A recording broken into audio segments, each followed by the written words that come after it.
Good afternoon, I'm Zain Jina, and thank you for joining us as we start the inauguration ceremony of the Aga Khan Garden here at the University of Alberta Botanic Garden. Now, before we begin, I'd like to acknowledge that we're on Treaty 6 territory. The ceremony will begin shortly. However, as it gets underway, I'd like to give you a few quick facts about the Aga Khan Garden. It is the northernmost Islamic garden in the world, and it's also it's also an addition to the larger Botanic Garden. This addition to the Botanic Garden is actually expected to double the amount of annual visitors, but I'm told that on even the daily visits, that number has dramatically increased since the opening of the garden earlier this summer. Now, the garden is also a gift from His Highness the Aga Khan to the city of Edmonton and to the University of Alberta, locally known as the U of A. And speaking of which, we have a special U of A alum, the Mayor of Edmonton, Mr. Don Iveson. Your Worship, thank you for being here. Pleasure. You've got so many multiple connections to this garden in particular. The first of which is very obvious. What does this garden mean for the city of Edmonton? Well, this is a very cosmopolitan city with opportunities for everyone to thrive and be uplifted. And so to celebrate not only the beauty of nature around our city in this botanic garden, but to celebrate the diversity of faiths that we find in our community thanks to His Highness's generosity, will be yet another reason for people to visit, but even more importantly for Edmontonians, a cause to celebrate the strength of diversity and inclusion and multiculturalism that I know is a value His Holiness holds dear from when I had occasion to meet him a few years ago and talk about it. And one of the things that you promote really heavily is environmental stewardship. What are your thoughts on the way that this garden contributes to that concept? Well, I think by connecting people to nature and giving people opportunities to reflect about our dependence on nature and its bounty in a beautiful setting like this, I think that naturally provokes reflection in people, which is good. But the attention to detail, critical choices like using Canadian materials for the most part to reduce the footprint associated with bringing materials in. All these things have sustainability dimensions. And most of all, when I read that this was designed and built to last for 600 years, our civilization doesn't, and our society doesn't typically make investments with that kind of foresight and farsight. And so that's a commitment to things that are durable, which is a very important sustainability value. And of course, as a student or as a previous student of the university, this has to excite you. I mean, to see this being an addition to that institution. What is the inner student inside of you who's still here and who's still part of the entire experience? What is that student feeling for future and current students? Well, as much as this is a point of pride for the city of Edmonton and our whole metropolitan region, it's a special point of pride for the University of Alberta, and not only as an alumnus and, I think a fourth generation alumnus of the University of Alberta and my family, it is a special gift to our community and another reason for people to pay attention to the University of Alberta and what it stands for and who its allies are, which include this extraordinary community and its leader, His Holiness. Your Worship, thank you so much for your time. Really appreciate it. Thank you. Thank you. Have a great rest of the ceremony. Thanks. Well, that was Mayor Don Iveson, the Mayor of Edmonton. And now we're going to bring you a brief video about the other parks and gardens either built or restored by the Aga Khan Development Network from around the world over the many decades, which now actually includes this site behind me.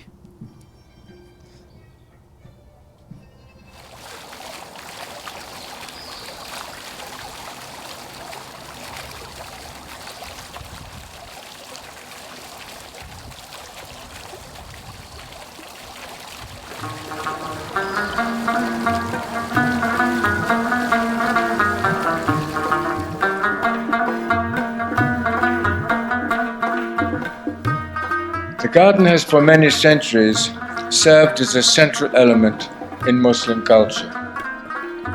The Holy Quran itself portrays the garden as a central symbol of a spiritual ideal, a place where human creativity and divine majesty are fused, where the ingenuity of humanity and the beauty of nature are productively connected.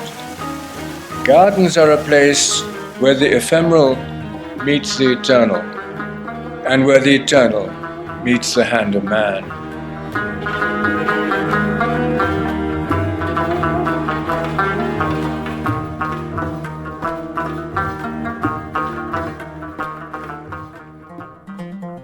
Gardens are a central feature of the built environment in Muslim cultures. Some of the most famous historic monuments built by Muslims, such as the Taj Mahal in India and the Alhambra in southern Spain, have equally famous gardens. They are known as paradise gardens because they evoke the descriptions of paradise in the Quran, including rivers of water, gushing fountains, the cool, refreshing shade of lush green trees, and delicious hanging fruits. The most common form of Islamic garden is the chaharbagh, a formal four-part garden that typically features channels of water and a fountain or pool at the centre. Such Persian-style gardens spread throughout the Muslim world, being adapted to different contexts from Andalusian Spain to Mughal India. Yet these formal gardens had their roots in agriculture and the need to cultivate a hot, dry landscape where water is the most precious resource. If you look back historically in Islamic countries, the conveyance of water to fields, to orchards, to the bustan, to cultivate vegetables, food, was an essential piece of survival, and that those elements were then brought into the formal garden and envisioned as part of the Garden of Paradise.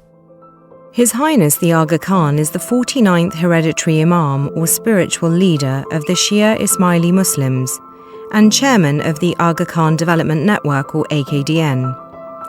Under his leadership, his institutions have undertaken a range of projects throughout the world to build or revitalize parks and gardens in various countries. These include Al-Azhar Park in Cairo, the gardens of Humayun's tomb in Delhi, and parks in Dubai, Kabul, Mali, Tajikistan, and Toronto.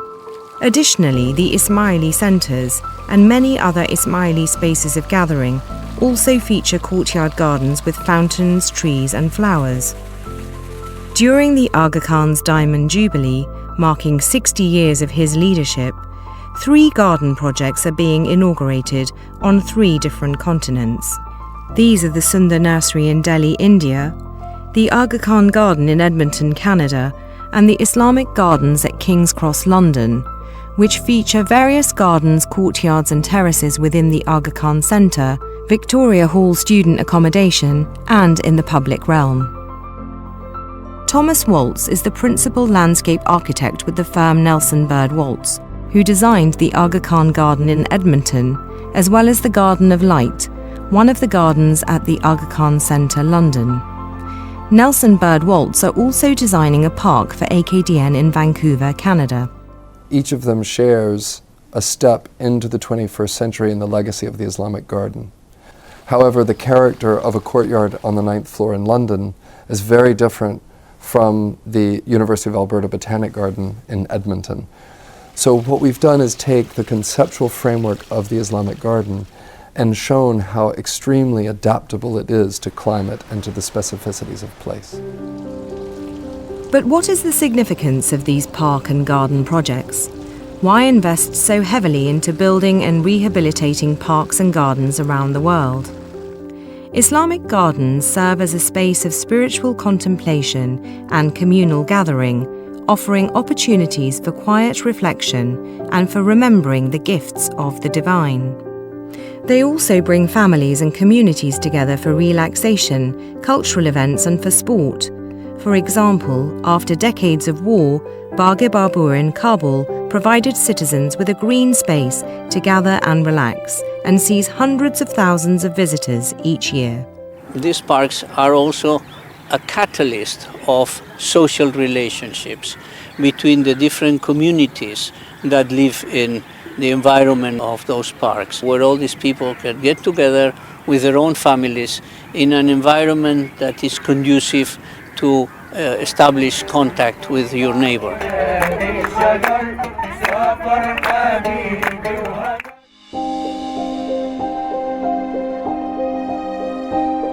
Gardens also play an important role in environmental stewardship and scientific advancement.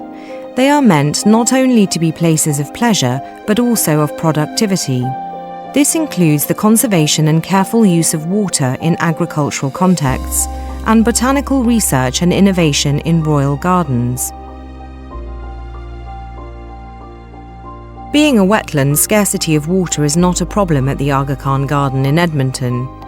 A formal charbagh flows into a large pond, around which is a bustan or orchard, with fruit trees native to a cold climate.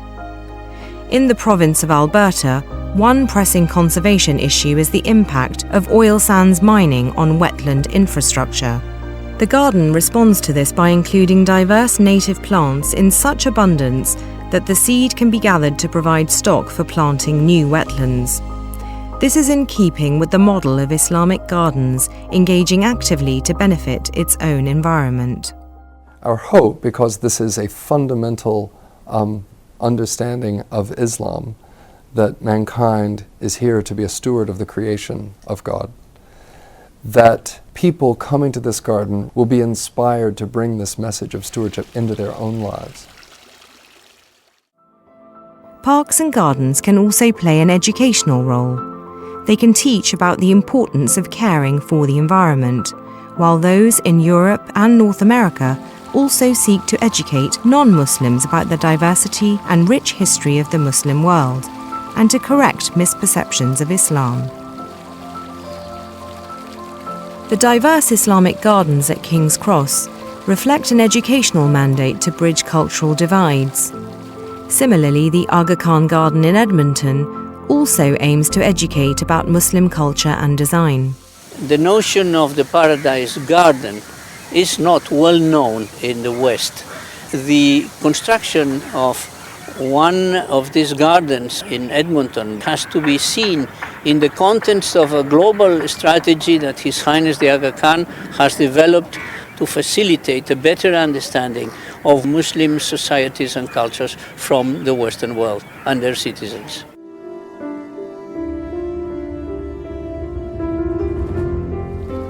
The parks and gardens developed by the Ismaili Imamate under His Highness the Aga Khan's vision and direction have multifaceted aims.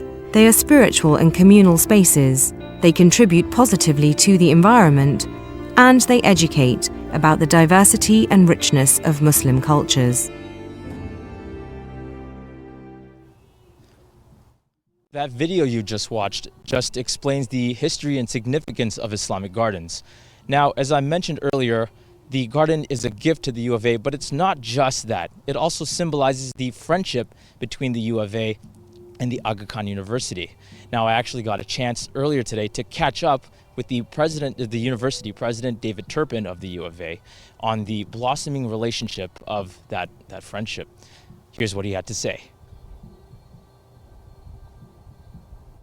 President Turpin, thank you for having us. Talk a little bit about the relationship between the University of Alberta and the Aga Khan University. Well, the U of A and the Aga Khan University have a relationship that goes back well over a decade, and it's transcended administrators and leaders at these institutions. And it really is based on some very, very fundamental values: the importance of understanding pluralism and the importance of diversity in our communities. And it is we are committed as institutions to work together to solve some of the biggest challenges facing humanity today. We want to focus on development and empowering people through education. We want to build better healthcare systems. We want to ensure that every individual can fulfill their full potential. And this partnership between the Aga Khan University and the University of Alberta is something that means a great deal to us. It means a lot to our researchers, it means a lot to our students, and it's a wonderful reciprocal relationship. What does the garden mean for the University of Alberta? Well, the garden is a wonderful gift from the Aga Khan, and we're so pleased to have him here today for the inauguration. But it's a gift in recognition of this wonderful partnership between the Aga Khan University and the University of Alberta. But what it really means to the university is it's a place for promoting intercultural understanding. You walk to the top of the Talar and you look over the garden and you feel at one with the world around you. You recognize the importance of diversity and pluralism in our society. And I think it serves as a symbol of hope, that by working together as people in our communities, that we can build a better world for everyone.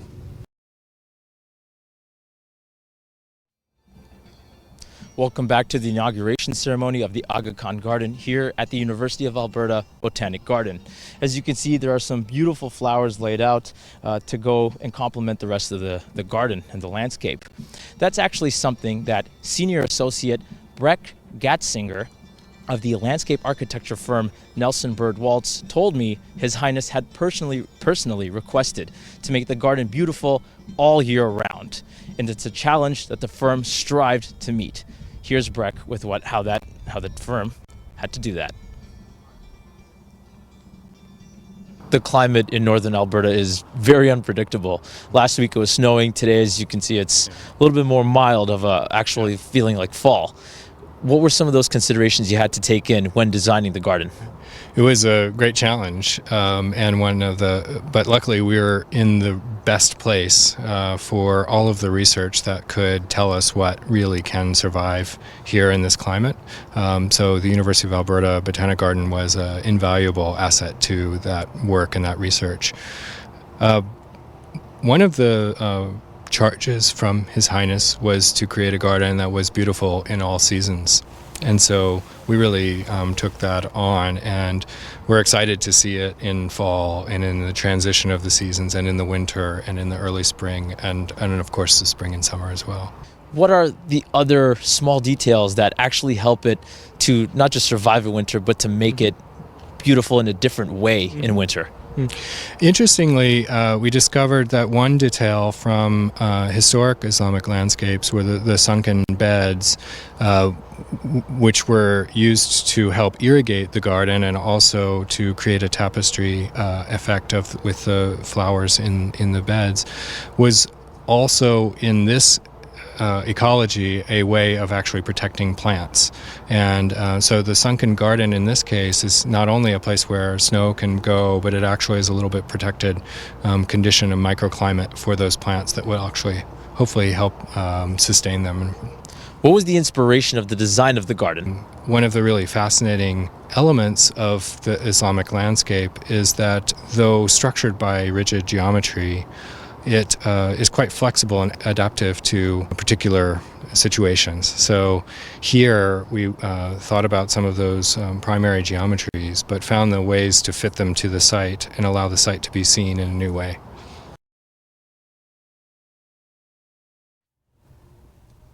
That was Breck Gatzinger of the landscape architecture firm Nelson Bird Waltz. Now, the principal lead architect of Nelson Bird Waltz, Thomas Waltz, told me about some of the iconic features of this garden, such as the talar over there, where you can see there is a high anticipation for our distinguished guests today to begin the ceremony.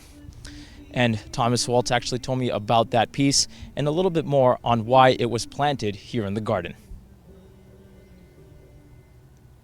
The talar is the Persian word for throne, and we thought as the highest point of the garden, with the greatest prospect over the formal and informal portions of the garden, that it was an appropriate honorific title to give these shaded coverings of massive stone pillars with these canopies stretched between them.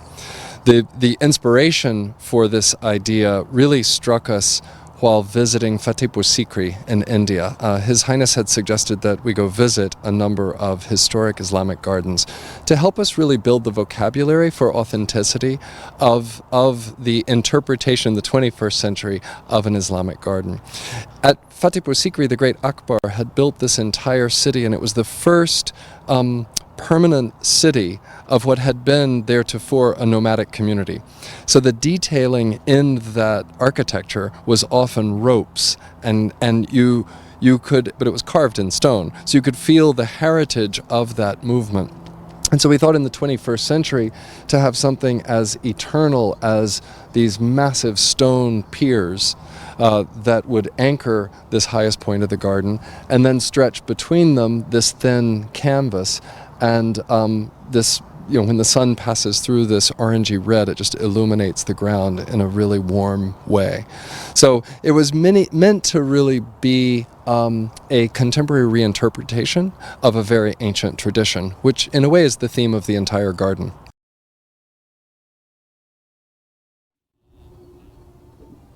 One of the other challenges that Thomas Waltz and his firm had were to fit this site into a larger 80-acre botanic garden site, which is where we are right now. Lee Foote is the director of the botanic garden, and he sees people coming and going all throughout the park, or the gardens, I should say, all of the time. Now, the garden may bear the Aga Khan's name, but Lee Foote tells me about why the garden was built and who it was built for. The garden was really built for all the people. And in fact, the architecture, the stonework, the fountains, they're beautiful in their own right, but there's something else beautiful that's happened here. And that is when we see people mixing it up and meeting and matching, and every culture in the world appreciates beauty. And so instantly we have something in common. All of humanity that meets here shares ice cream cones, hands cameras over and says, take a picture of my family. The conversations start, and ultimately that's going to be the legacy of this garden. Far more than architecture or waterway works or canopies. It's going to be the human spirit mixing here because it's for all the people. His Highness has said that the gardens are a place where the ephemeral meets the eternal and the eternal meets the hand of man. How does the garden relay that message? You know, that's a beautiful metaphor for a highly formalized garden, the sort of the heart of the lettuce, the hand of man, the best that we can build, the most precise stonework, the calibrated pumps, the beautiful symmetrical sight lines, and yet that degrades into what might be less perfect in the roughness of the bustan, the casual nature. Then go out a step further and see the 21 different garden modules that radiate from this garden in our University of Alberta Botanic Garden, and then one step further and you're into the wildness of nature, the eternal, the ephemeral, the hand of man, all mixed together in concentric circles moving out. It becomes a beautiful story. We all try to achieve perfection. We all sense a certain loss that we can't get there. This garden is one of the best efforts at perfection. We know we're not there, but the process of trying for it has merit in its own right.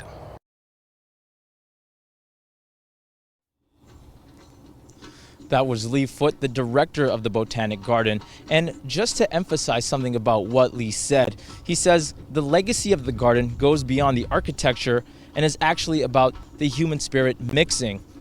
And I think that is a very beautiful notion as to it speaking of how we're all connected and actually drawing a parallel with the garden because of the diverse species that actually make up the grounds and the larger Botanic Garden. Something else to think about is the way Thomas Waltz and Beck Gastringer say about the adaptability of an Islamic garden in the 21st century and its interpretation, which actually does touch upon Lee's comments, but it also points out the various ways that we can learn from history.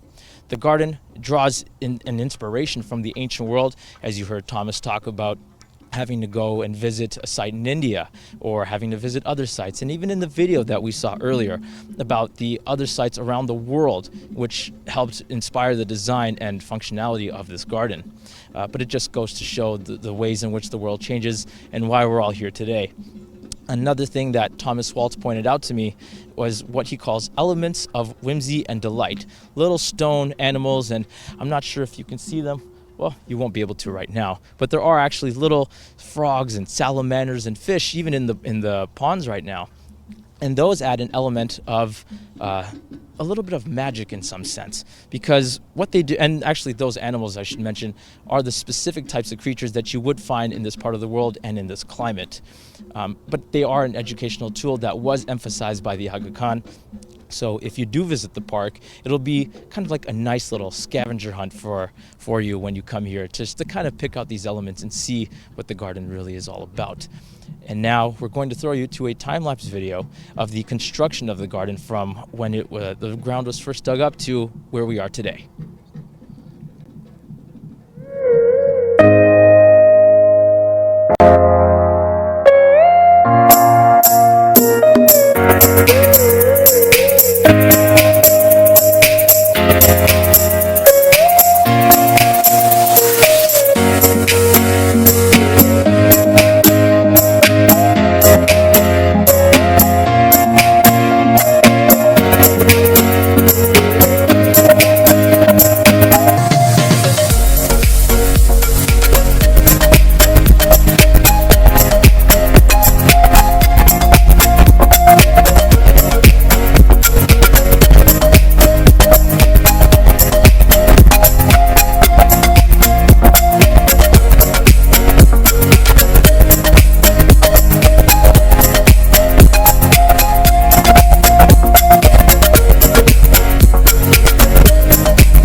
Welcome back to the inauguration ceremony. We're just waiting for our distinguished guests, and we will begin the ceremony very shortly.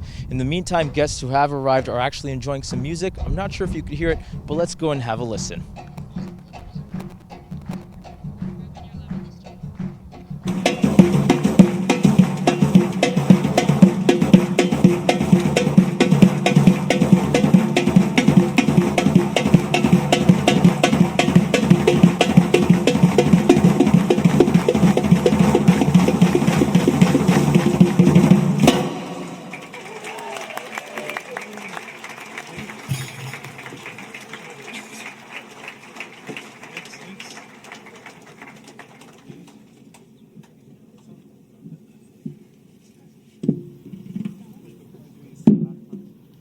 Ladies and gentlemen, please join me in thanking again our guest performer, Abbas Kazimov, and all of the guest performers, musicians today.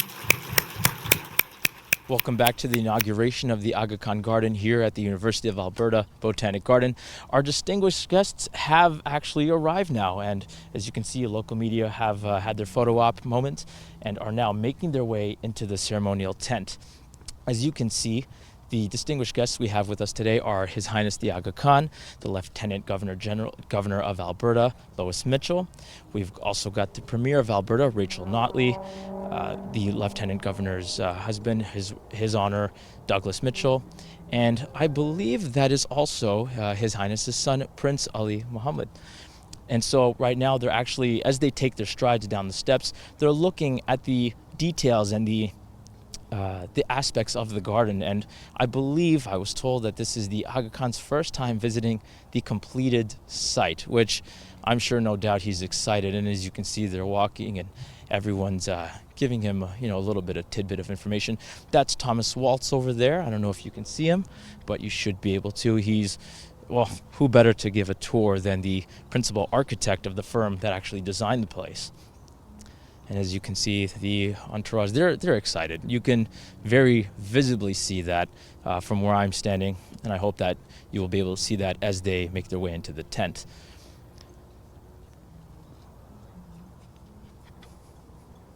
And they're coming now down towards the center of the Charbagh, which is the Persian garden. And now they're going to be making their way down. So, and I'm just might be in the way at this point. All right. The university president, David Turpin, is also with our distinguished guests as they make their way into the ceremonial tent. You have to, if you can see the Aga Khan's face right now, he looks absolutely delighted, as well as the premier and the lieutenant governor. And I believe now, here they are walking into the tent. The ceremony will now begin.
Ladies and gentlemen, it is my distinct pleasure to please ask you to rise for the entrance of the Honorable Rachel Notley, Premier of Alberta, and His Highness, the Aga Khan.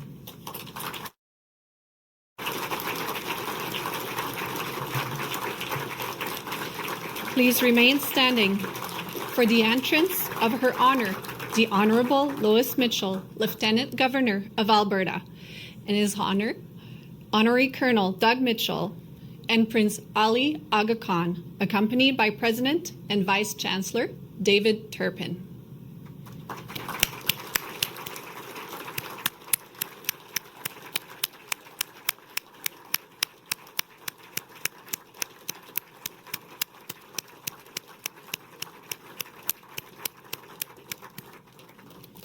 Ladies and gentlemen, please remain standing for the Vice-Regal Salute performed by ceremonial piper Roger Stevens, Dentistry Class of 1965, followed by the singing of O Canada, performed by the University of Alberta, Madrigal Singers, conducted by Leonard Ratzlaff.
Ladies and gentlemen, please be seated.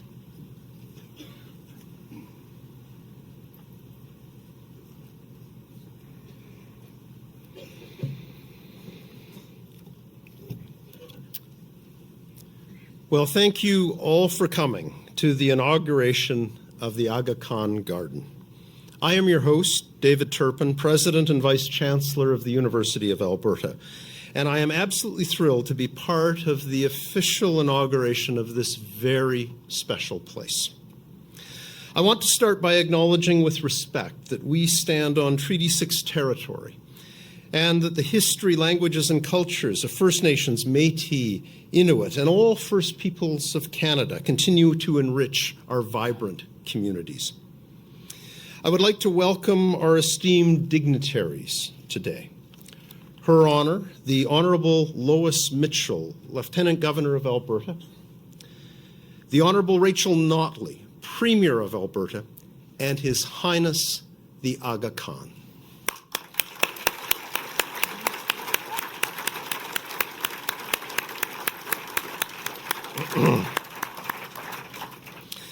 I would also like to acknowledge just a few of the many dignitaries joining us today. From the University of Alberta, Chancellor Douglas Stollery and Board Chair Michael Fair. From the Aga Khan University, President Firouz Rasool and Malik Talib, President of the Aga Khan Council for Canada.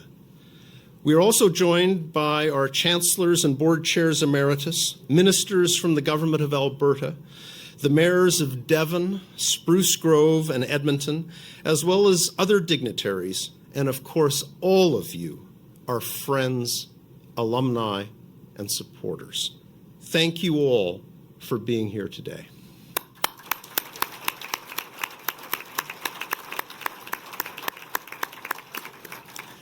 I would also like to take just a moment to thank our University of Alberta alumni and the members of our broader community who have made this event possible through their generous support.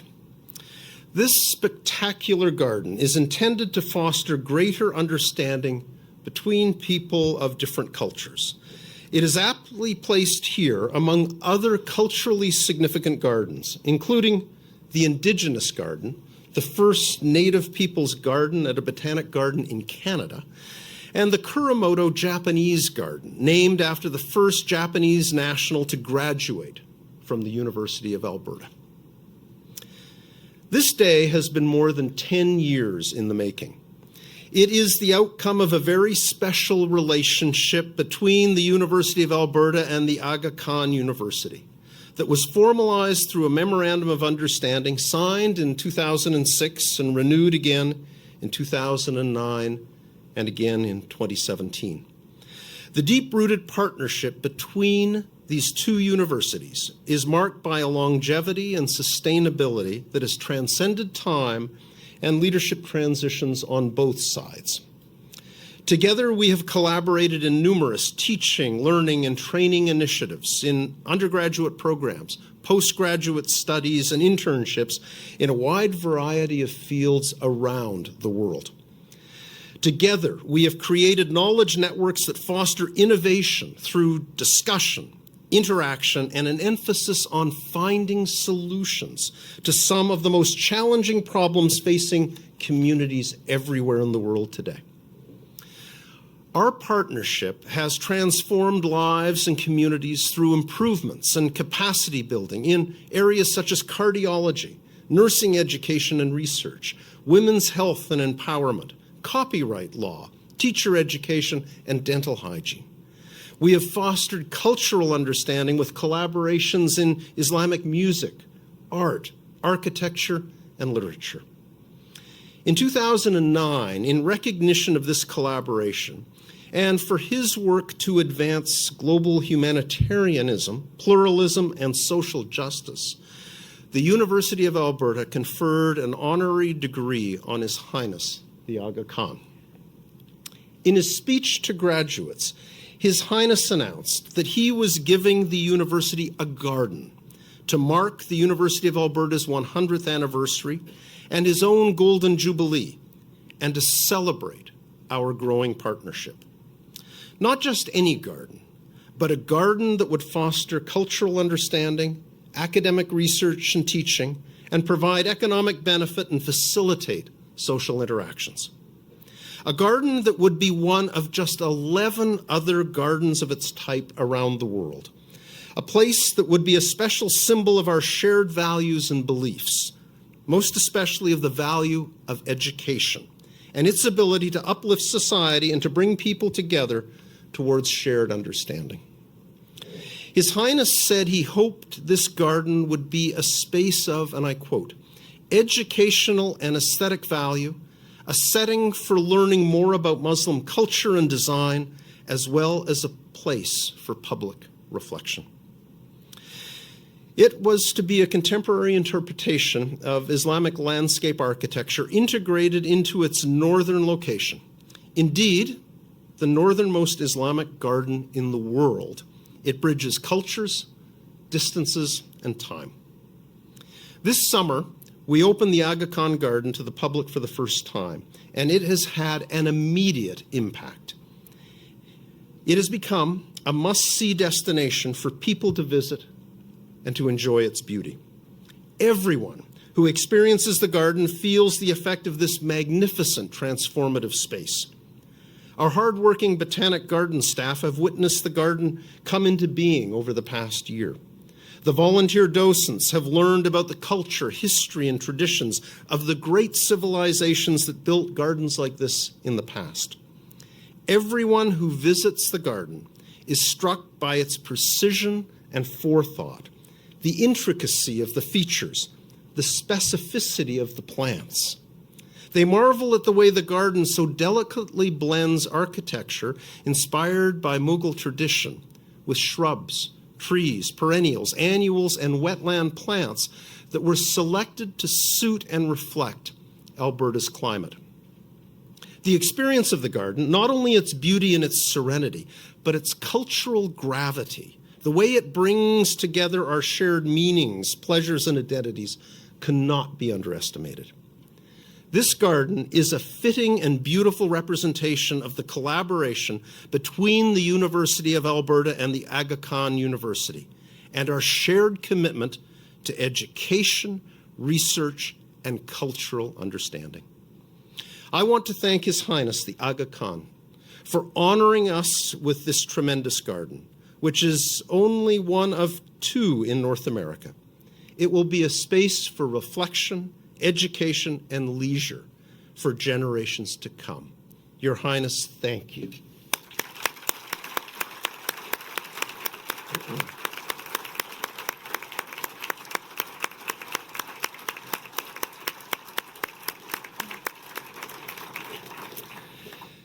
And now I would like to call your attention to a video that highlights some of the spectacular features of the Aga Khan Garden.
It is now my great pleasure to introduce Her Honor, the Honourable Lois Mitchell, Lieutenant Governor of the Province of Alberta.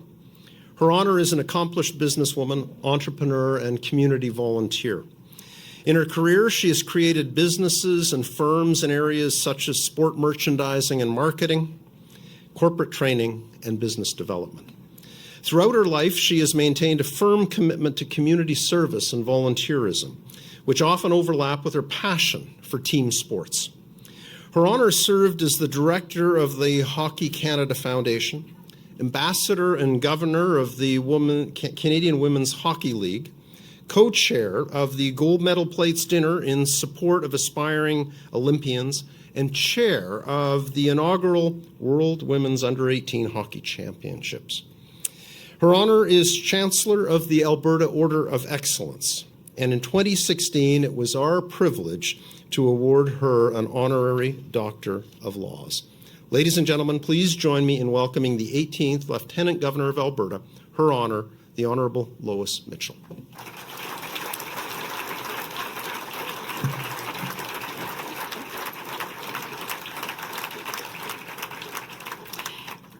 Very good afternoon to you all. What a beautiful Alberta day. We couldn't have had a better time, and we're so pleased that we could have a day like this to welcome you. To begin with, I won't go over how eloquently I have to say that David expressed about being on Treaty 6 territory, but I will suffice to say that I do acknowledge that we are on the Treaty 6 territory, the lands of the First Nation and Métis people. As Her Majesty, the Queen's representative in Alberta, it is my very great pleasure, of course, to welcome His Highness the Aga Khan to our province for this very special inauguration ceremony. I had the privilege of welcoming you on May the 7th, so that's when we first met with many of your wonderful colleagues, I have to say that. I would also like to extend a sincere thank you, of course, to His Highness for sharing the gift, this amazing gift of this beautiful garden with all of Albertans and, in fact, Canada. I know that people from around the world are even going to want to come and see this. This wonderful Aga Khan Garden is an expression of the concepts of peace and cultural understanding. What I love about the garden is that it allows us to experience peace and tolerance in a truly immersive way. We may come from a wide range of cultures, of beliefs, and backgrounds, but when we experience the sights, the sounds, and the harmony of nature, it reminds us of our common humanity. The fact that this new addition is a unique coming together of a traditional Islamic gardens in Alberta's northern climate is a further reminder, as David said, that we can use our differences to create something beautiful and something lasting. I trust that everyone who visits the Aga Khan Garden will come away with a deeper appreciation and a stronger understanding of all that we can achieve through peace and cooperation. I know that visitors will also be inspired by this remarkable example that His Highness offers us all. He mentioned what he really wanted was this to be a place of communication, and I think that's a wonderful, wonderful goal. And the architect expressed that he wanted it whimsical. Who doesn't love those little animals all over? How special is that? I have to say that you have encouraged countless people throughout our province and around the world to share their energy and compassion with people in need and to create welcome and inclusive communities. Thank you very much. That's the spirit of our new Aga Khan's Garden, and we are so proud and honored to have it here in Alberta. Again, we have to thank His Highness, and thank you as well to everyone at the Aga Khan Foundation Canada and members of the Alberta Ismaili community for your ongoing contributions to our province. I'd also like to recognize Premier Notley for the important contributions that the Alberta government has made to these botanical gardens. And finally, I'd like to say thank you to the staff. Thank you, Lee gave me a wonderful, wonderful tour of this garden about 6 weeks ago, and also to all the many leaders. And I have to say a special shout out to David Turpin, President of the University of Alberta. And then I have to say thank you to all of you. Thank you to all of you for your hard work on this very great project. And let's just enjoy this very special day of celebration. Thank you.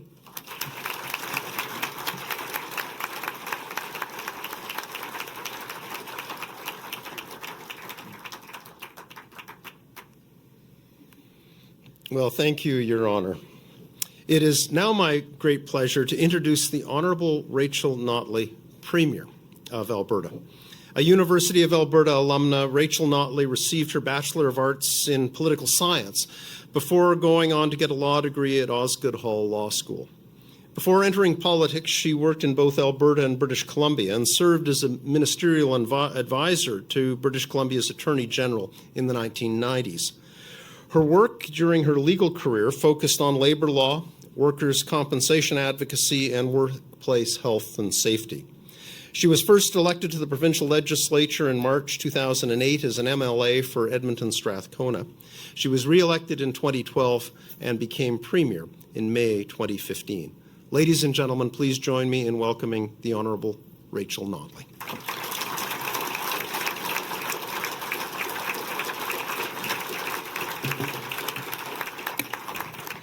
Well, thank you very much, and welcome everyone. I'd like to begin by joining President Turpin and Her Honour by acknowledging that we are all here on the traditional territory of Treaty 6, and also to recognize the Métis people of Alberta who share a very deep connection with this land that we are very, very effectively celebrating today.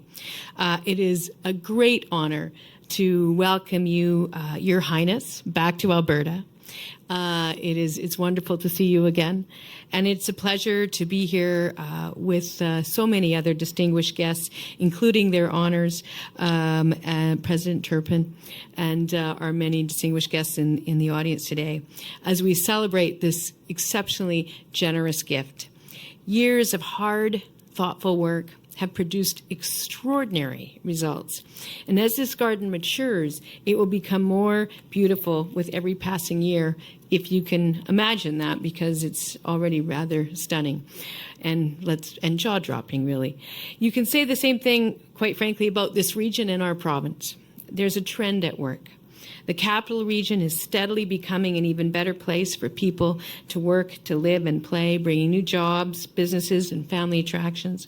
The Royal Alberta Museum, the biggest museum in Western Canada, just opened its doors, and it will bring exhibits and visitors from around the world. On a slightly different track, in a few weeks, we'll be hosting the Grey Cup. And those are just a few of the fun things to name that are exciting that are happening here in this area. But now, we have one of the most elegant and beautiful gardens in Canada, and I would suggest maybe the world. It is a tremendous addition to one of the country's best universities. The U of A already has a great research space in the Botanic Garden. It's a gorgeous oasis that educates and inspires visitors. And anyone considering a trip to the region just got yet another big reason to come here. This garden is also a sign of Alberta's welcome to the world. This is a living testament to a province where differences are valued and diversity thrives. And Alberta is genuinely a stronger place because of those differences. In Alberta, we don't care who you love, where you worship, or what the color of your skin is. We respect and we celebrate our differences. Alberta's Ismaili community is a great example of that. Take, for instance, the celebrations for Ismaili Civic Day, which kick-started a whole year of volunteering and philanthropy among Ismailis Canada-wide. It's more evidence of this community turning beliefs into action. We want all newcomers to Alberta to find the same success, and we're helping them to do that. One way is by standing alongside people of all backgrounds to fight against racism. And after conversations across the province, we're creating an anti-racism advisory council, which will do a number of things. But one of the key things that it will do is work with diverse communities to ensure that our school curriculum reflects the full tapestry of the cultures that make up our province and provides cross-cultural understanding and awareness that will support an inclusive and welcoming society. And I have to say that I have this great vision of children who have this now built into their curriculum, or increasingly built into their curriculum, coming to this garden to learn about Islam, to learn about the Ismaili community, to learn about what this garden has to offer. And it's a tremendously wonderful alignment of our values, and we are able to come together to build that even more welcoming and more dynamic province. So in closing, I just want to offer my thanks as well, and on behalf of the province of Alberta, my thanks to everyone who has been involved in making this beautiful space happen. Your Highness, thank you again for your leadership and for your incredible, incredible generosity. It's a beautiful gift to Alberta, to its people, and its economy. Everyone from families who've been here for generations to recently arrived immigrants will find moments of peace and calm, reflection and joy. And I'm delighted that the people of Alberta can count on you, Your Highness, as a true friend. And I'm proud to say that we stand with you as we work together to build a fairer, more inclusive world. So thank you very much.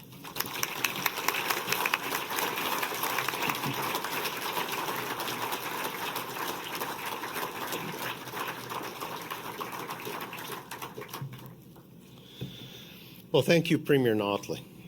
It is now my privilege to introduce the 49th hereditary Imam of the Shia Ismaili Muslims, His Highness, the Aga Khan. Since taking on his role as Imam in 1957, the Aga Khan has worked to uplift the most vulnerable populations while speaking to the need to uphold human dignity as well as the need to nurture and enhance pluralism. His Highness is the founder and chair of the Aga Khan Development Network, one of the largest private development agencies in the world. Its agencies, active in more than 30 developing countries, focus on quality health care and education services, cultural and economic revitalization, economic development, advancement of civil society, and protecting the environment. His Highness is a man of learning and culture, an inspirational leader and a great humanitarian. He has been awarded with national honors from 22 countries for his humanitarian work and legacy in international development. He has received 12 honorary degrees, including 7 from Canadian universities, and he is only one of 5 people to be made an honorary citizen of Canada, recognizing the close relationship he has with our country. We are honored to have him as a member of the University of Alberta family. Ladies and gentlemen, please join me in welcoming His Highness, the Aga Khan.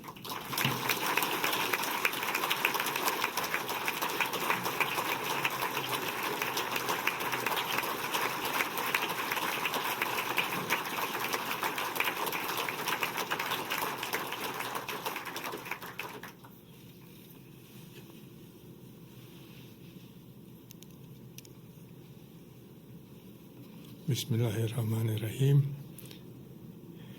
Your Honor, Lois Mitchell, the Honourable Rachel Notley, Honourable Ministers, Your Worships, Chancellor Stollery, President Turpin, distinguished guests. It is always a great pleasure to greet old friends and welcome new friends at a celebration like this.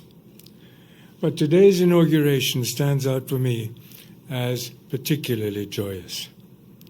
For one thing, the old friendships we renew today are especially meaningful. We look back, of course, to the welcome in Alberta of members of the Ismaili community who settled here almost half a century ago, often in very difficult circumstances. And those bonds of welcome have been continually renewed through the years, especially through our rewarding partnerships with the University of Alberta. One of the special gifts that old friends offer is introducing us to wonderful new friends, and that has also happened here. The project we celebrate today, the inauguration of the Aga Khan Garden, is a particularly happy example. I think all of you have had the pleasure in your personal life or your professional life of seeing a fascinating story develop happily from beginning to end. We recall the excitement of a new beginning, as well as that deep sense of grateful satisfaction when the planning works, when the hope is realized and the vision is achieved. Well, that is exactly how I feel today. I was fortunate to have been part of this project's conception, and I feel fortunate to be here today to help mark its realization. I remember well my visits to the University of Alberta during my Golden Jubilee year in 2008, and again for the graduation ceremonies in 2009. That was when we first discussed this dream of creating here, together, a new Islamic garden. I paid my first visit to the proposed garden site at that time, wondering even then just how this dream might come true in practice. It seemed like an unlikely dream to many. After all, the great traditions of Islamic gardens has its roots in very different times and places. The symbol of the garden as a spiritual symbol goes back to the Holy Quran itself, where the garden ideal is mentioned many times. Down through many centuries, Islamic culture has continued to see the garden as a very special place where the human meets further proof of the divine. The development of the garden as a symbol of Islamic ideals flourished most magnificently some 500 to 600 years ago. And that happened, of course, in the warmer climates of Southern Asia. And yet, there we were in Edmonton, a decade ago, proposing to extend that lovely Eastern and Southern tradition at the start of the 21st century to the unique natural environment, somewhat cold, of northern and western Canada. This proposed new garden, to be precise, would be the northernmost Islamic garden ever created. Over the past 9 years, I have been able to watch the dream come true as we agreed on the configuration of the site, assembled a steering committee, chose an architectural firm, and reviewed development plans. And then, with the planning completed, the building process took just some 18 months, finishing on time and on budget, as planners like to point out. Me too. As I look out at this garden today, what I think about, above all, are the people who made it possible, their dedication, their talent, and their remarkable energy. I want them all to know that in celebrating this new garden today, we're also celebrating them. Theirs is a highly valued gift to the generations to come, who also must be privileged by experiencing the spirituality and harmony of multiple life forms. They include construction workers and gardeners, planners and administrators, artists and scholars, architects and designers, including the landscape design firm of Nelson Bird Waltz. They include dedicated members of the Ismaili and other Muslim communities in Alberta and other parts of Canada, the remarkable family of the University of Alberta, government officials at all levels, and those who serve the Aga Khan Trust for Culture and the Aga Khan Development Network. At the heart of their efforts, of course, was the inspiring power of the Islamic garden itself. For a central part of the garden tradition is the high calling of human stewardship, our responsibility to honor, to protect, and to share the gifts of the natural world. Gardens in this context can be seen not as imitations of nature, but as humanity's interpretations of nature, their geometric structures providing a human framework in which we can experience, in this case, the magnificent fluctuations of the Albertan landscape. The Garden of Islamic tradition is also a place where the flow of refreshing water reminds us of divine blessing. It is a place for meditation and quiet renewal.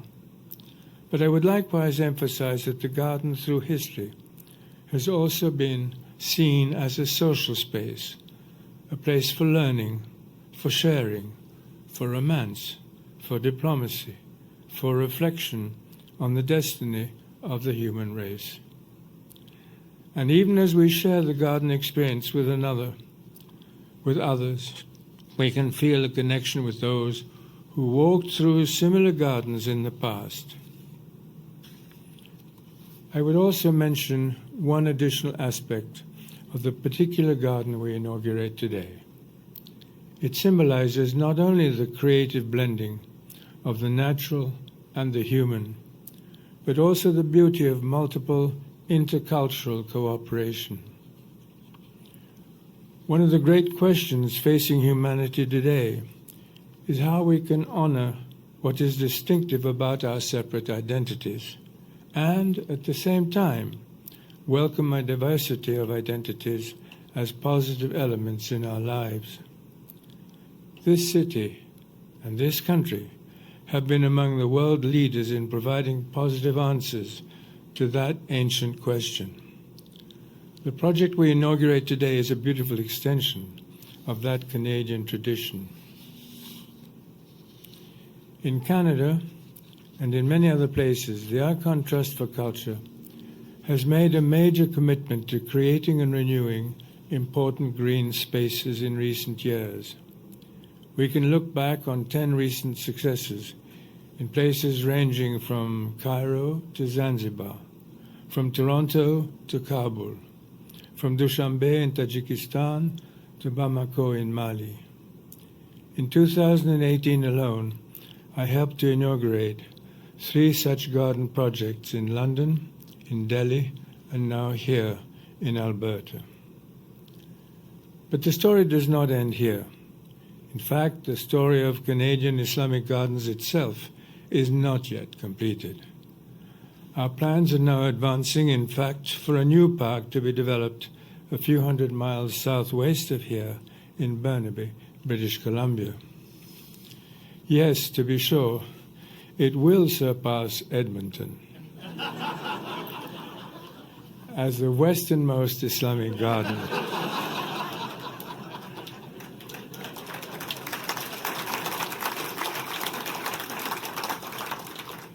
But of course we can be assured that Edmonton's garden will still have a lasting claim as the northernmost.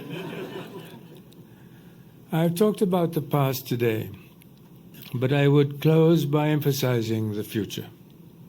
It is wonderful, at a moment like this, to think of all those who will visit here in the years to come. Our work now is to sustain this space, to create new experiences, and to meet new challenges. As you walk through these gardens, you will see evidence of the ways in which future generations will be able to make the most of this site. It is our hope and expectation on this special day that the Aga Khan Garden here at the University of Alberta will truly be a gift that keeps on giving. Thank you.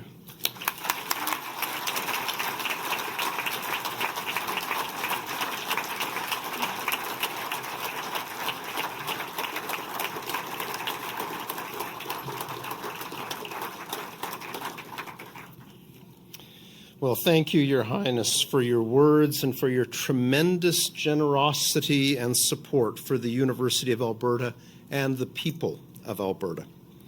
The spot on which we've gathered today is significant because it is the planned site for an addition to the garden that will both complement its function and enhance its ability to foster greater cultural connection and understanding.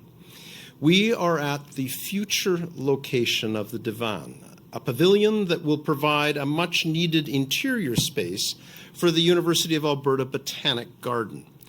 The Divan will be a focal point for visitors, an ideal venue for university and public lectures, as well as for presentations and exhibitions that will benefit the university and our broader community. I would like to acknowledge and thank Chancellor Emeritus Ralph Young and the Honourable Anne McClellan for leading a group of dedicated volunteers who are working tirelessly to make the Divan a reality. Thanks to their collective efforts, tremendous progress is being made towards initiating construction, ideally as soon as next summer. The Divan will provide a magnificent and inviting space for hosting a multitude of different events and learning activities here at the garden. It will elevate the stature and quality of the entire garden to truly be worthy of this beautiful crown jewel at its heart. Now I would like to invite Her Honor Lois Mitchell, Premier Rachel Notley, and His Highness the Aga Khan to join me as we officially inaugurate the Aga Khan Garden, Alberta, and dedicate the site of the Divan.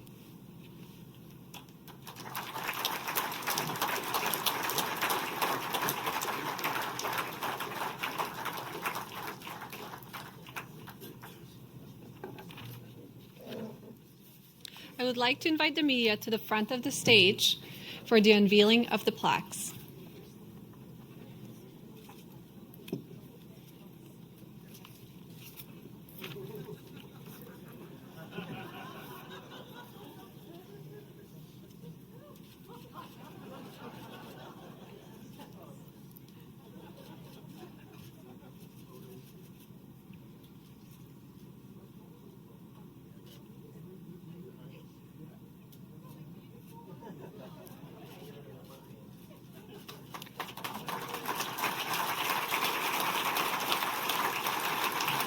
The first plaque reads, "The inauguration of the Aga Khan Garden, Alberta, in the presence of Her Honor, the Honorable Lois E. Mitchell, Lieutenant Governor of Alberta, the Honorable Rachel Notley, Premier of Alberta, His Highness the Aga Khan, 49th Imam of the Shia Imami Ismaili Muslims, on 16th October 2018.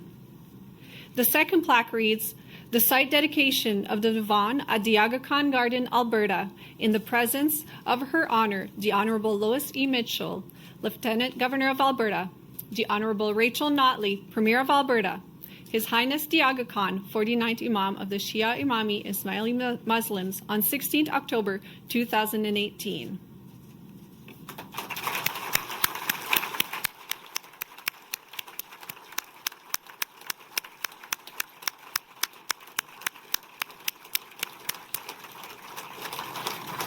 I would now like to invite President Turpin back to turn for final remarks.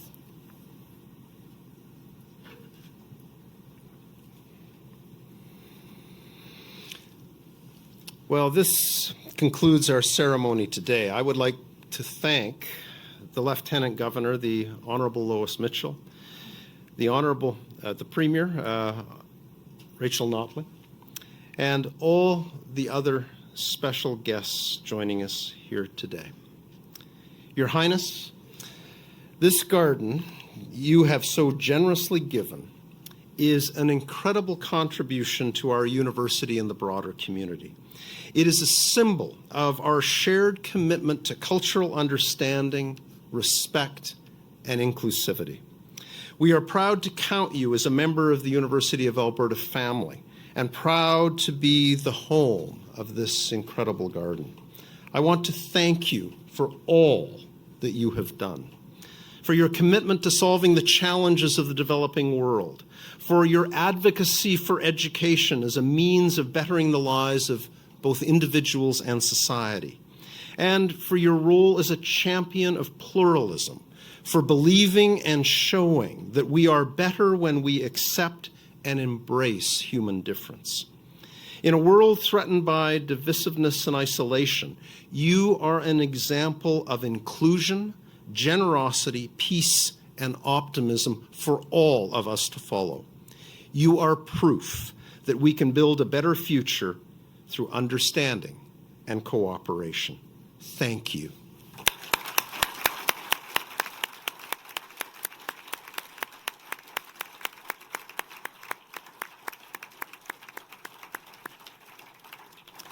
I would also like to thank each and every one of you for coming today. I hope everyone here has the opportunity to experience the garden later today and also in full bloom next summer. It is a space that provides the opportunity for reflection and contemplation, for intercultural understanding. It is a place to reflect on the beauty and wonder of the world around us. Thank you all for coming, and I invite you to enjoy the reception that will start momentarily. Thank you all for being here.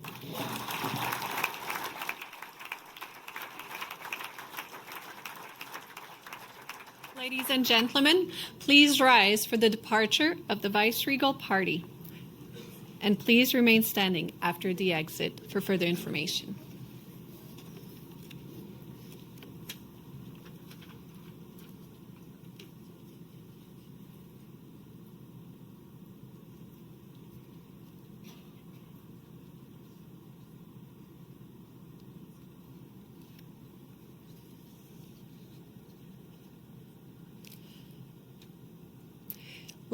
Thank you, everyone. We may now head to the Talar for the reception. In keeping with today's themes of harmony and collegiality,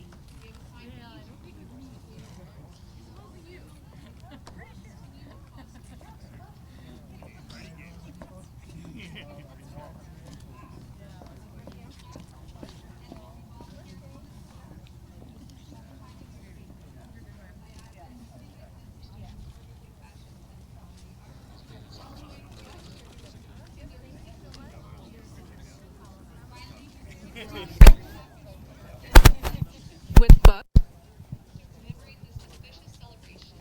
These gifts be located where you initially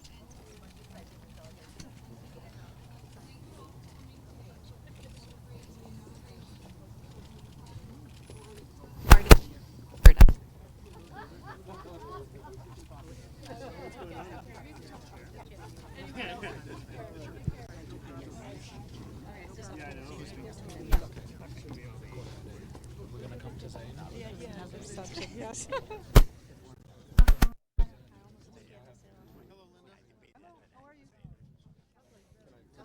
And as you can see, that was the official inauguration ceremony of the Aga Khan Garden. The Aga Khan just steps away from me right now, speaking with, well, I don't know who that is, but Thomas Waltz is here.